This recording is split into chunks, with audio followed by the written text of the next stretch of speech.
njagala okutegeeza nti Katonda bw'abanga yateekawo eddiini nga netugoberera ne tubaako property nga kwegamba mwe tugenda okweyagalira nga kigatta ffenna okuwashipinga Katonda waffe oli najja ate n'agamba nti si n'agamba ne banyakula ettaka eryo ery'obusiraamu oba ery'eddiini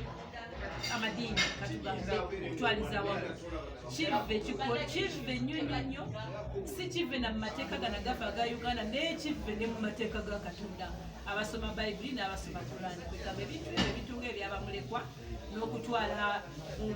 okutunda oba okunyakula property z'emizikiti oba amataka ga mizikiti oba amachurches kintu kibi nnyo era tukivumirira era abakulembeze abo ab'amadiini tubasaba mukuume mwe bakastodian b'ebyo ebintu ffe tubateekawo nga tubakkiririzaamu mukuume ebintu naye si kubitunda oba kubinyakula n'olwekyo twefuge mu kintu ekyo tukuume ebintu ebyo n'abantu abanaddako benyumirize mu bintu ebyo.